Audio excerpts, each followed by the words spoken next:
Technoblade is super popular on the Dream SMP, and that's why he has so much lore. Everything from his relationship with Tommy to him destroying L'Manberg, his lore is extremely interesting. And in this video, I'm going to go in depth with it. But before we do that, we are actually super close to 3,000 subscribers, which is insane. So if you want to help me get there, make sure that you're subscribed. With that being said, let's get right into the video. So the first thing I want to talk about is his character and sort of the context behind it, just in case you've never watched his stream or anything. So basically, Technoblade is a big anarchist, meaning he's anti-government, and that does include L'Manberg and the Egg, as they are both technically governments, as there's a leader and people under them. He also still has all three canon lives, meaning he's quite safe, and he probably won't ever die in the storyline, and he definitely won't end up like Tommy, who actually betrayed him right before the Doomsday War, which obviously made Technoblade dislike Tommy a lot. Technoblade is also very close friends with Philza and Ranboo, as they all live together in the snow biome and are also in the syndicate, which I'll be talking about in just a second. And something very weird about his character that I found is that I can't really tell if he's the good guy or the bad guy on the Dream SMP, because in his perspective, he is the good guy. I mean, he's just trying to make everyone equal and then not be like tyranny and stuff like that. But on the other side, in Tommy's perspective, he's like a big villain, probably up there with Dream. So yeah, I guess depending on what perspective you watch will depend on if he's a hero or a villain. And since we're already talking about Tommy, let's talk about Technoblade's relationship with Tommy and L'Manberg in general. So early on, Technoblade and Tommy were actually really good friends, and Technoblade joined Poctopia to later fight against Manberg and Schlatt to get L'Manberg back. But after they won that war, Technoblade turned on L'Manberg and Tommy because he realized that there's still a government, and that's exactly what he doesn't want. And we know what happened next. He destroyed L'Manberg with Dream and with Wilbur when Wilbur blew it up, and at the time, he was definitely seen as a villain over most perspectives on the Dream SMP. And then obviously later on, towards the Doomsday War, when Technoblade and Dream actually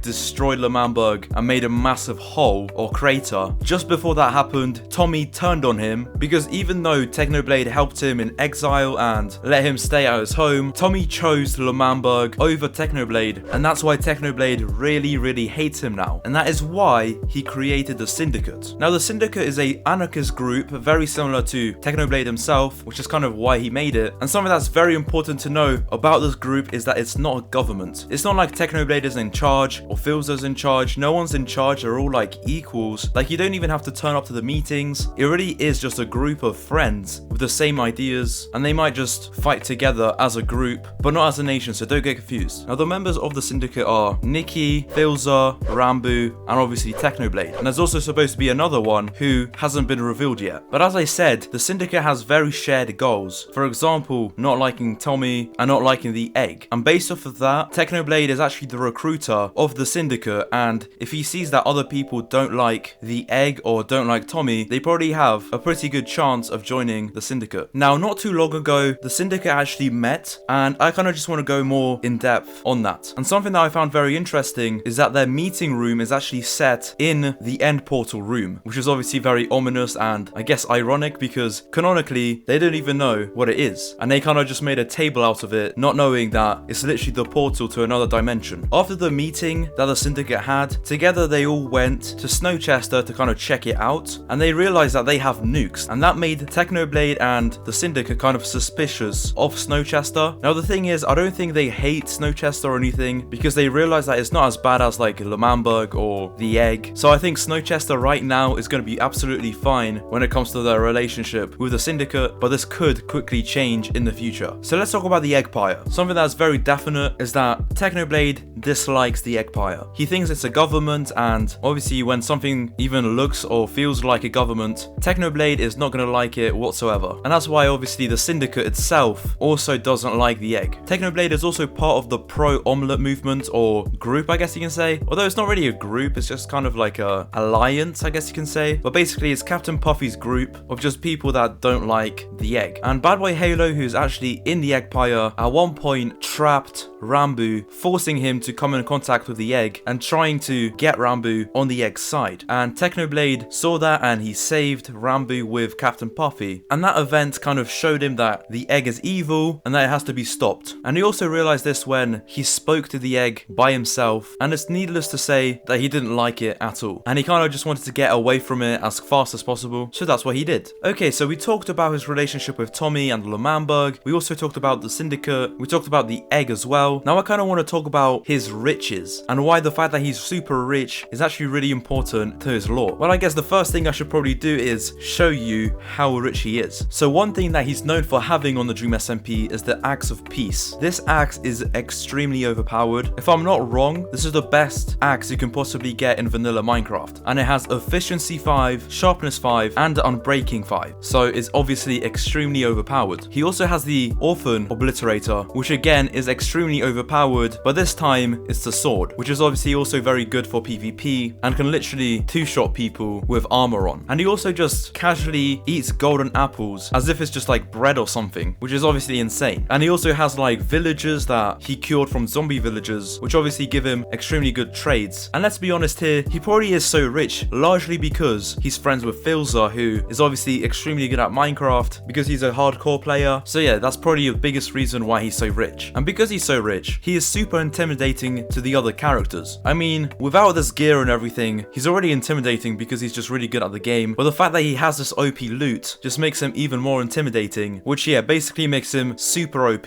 So now that we know everything about his character, let's talk about his relationship with other characters on the Dream SMP. So let's start off with Dream. Dream is obviously very anti-Tommy, and this is obviously showed when he killed Tommy in the prison, taking away his final life. Technoblade and Dream also together literally bombed L'Manberg together, and that clearly shows there's a friendship and that they trust each other and they have similar ideas. And because they're kind of the two villains of the Dream SMP, again, as I said in the intro, it kind of depends what perspective you look at if he's the villain, but in Tommy's perspective, both of them are villains and they kind of have friendly rivalry, meaning like they don't have like beef with each other, but they both try to do the most destruction, I guess you can say. And someone who's not very good at destruction is Quackity. So let's talk about him. Technoblade doesn't really like him. Not only he was the vice president of L'Manberg, but Quackity also always tries to kill Techno at every single opportunity that he gets. At one point, he faced Techno when Techno only had iron armor and a pickaxe, and Quackity had netherite armor with a sword, and Technoblade still killed him. But yeah, Technoblade definitely doesn't like Quackity, mostly also because Quackity doesn't like Techno. How about Tubbo? Tubbo is obviously extremely important to the storyline, and you would think that if Tubbo was the actual president of L'Manberg at one point, Technoblade wouldn't really like him. And while it's true that because he was president, Technoblade definitely doesn't love him, I guess you can say, but they're still quite friendly with each other. And that's mostly because he's now part of Snowchester rather than L'Manberg. And while Technoblade and the syndicate are very suspicious of Snowchester, he at least appreciates that it's not a government, but rather just a community. Also, both Technoblade and Tubbo were part of Poctopia together, and Tubbo actually built him the automatic potato farm, which obviously Technoblade really liked. Technoblade also doesn't like how Tubbo really likes Tommy, as obviously Technoblade doesn't like Tommy, and at the Doomsday event, or just before it, Tommy turned on Technoblade and went to Tubbo. So Technoblade doesn't really like Tubbo in that aspect, but I think as the current lore goes, right now Tubbo and Technoblade are neutral, kind of leaning towards positive, but definitely not like best friends. Speaking of past L'Manberg presidents, what about Wilbur? Obviously, Wilbur not only started L'Manberg, but he also started Poctopia. So Technoblade definitely saw that Wilbur changed and that Wilbur went from being pro-government to being more of an anarchist. And we did see that progression as well when eventually Wilbur blew up L'Manberg. So there's a time of video now where I talk about my theories about Technoblade. So as I always say, anything I say isn't like 100%, it's just a theory. And also make sure to leave your theories in the comments. So let's get started. My first theory is that Technoblade wants Wilbur to be revived. Now the main reason why I think that is because Wilbur and Technoblade are both sort of anarchists, and I think that Wilbur, if he was revived, would be a good person to join the syndicate. Also, Technoblade was obviously quite good friends with Wilbur, so that's just another reason why Technoblade would want him to be revived. And the thing is, it's not like he's just wishing it. This could actually be done because we saw that Dream can revive people basically whenever he wants. And that's why I think that Technoblade will also help out Dream to escape the prison. Because if Dream escapes the prison or comes out of prison, he'll be able to revive Wilbur and Schlapp potentially as well, which obviously Techno would like. Also, the concept of a prison is quite a government type of thing, which obviously in Technoblade's mind, government equals bad. So he doesn't really like the idea of a prison. The next theory I have is that he still has hope for Tommy. So he kind of still likes him, even though to us, they're like enemies. And I think that's because Technoblade obviously was friends with Tommy at one point. And since he saw that Wilbur can change from being pro L'Manberg Lamanberg to pro-anarchy, maybe he thinks that Tommy could do the same. So, what will happen next? It's quite inevitable that Dream will get out of prison or escape. Technoblade will expand the syndicate, opening his doors to more members, and him and the syndicate will help to destroy the egg. So that was a really big video. If you did enjoy, make sure to subscribe and also click on this video on screen right now. You'll probably really like it. With that being said, I'll see you later.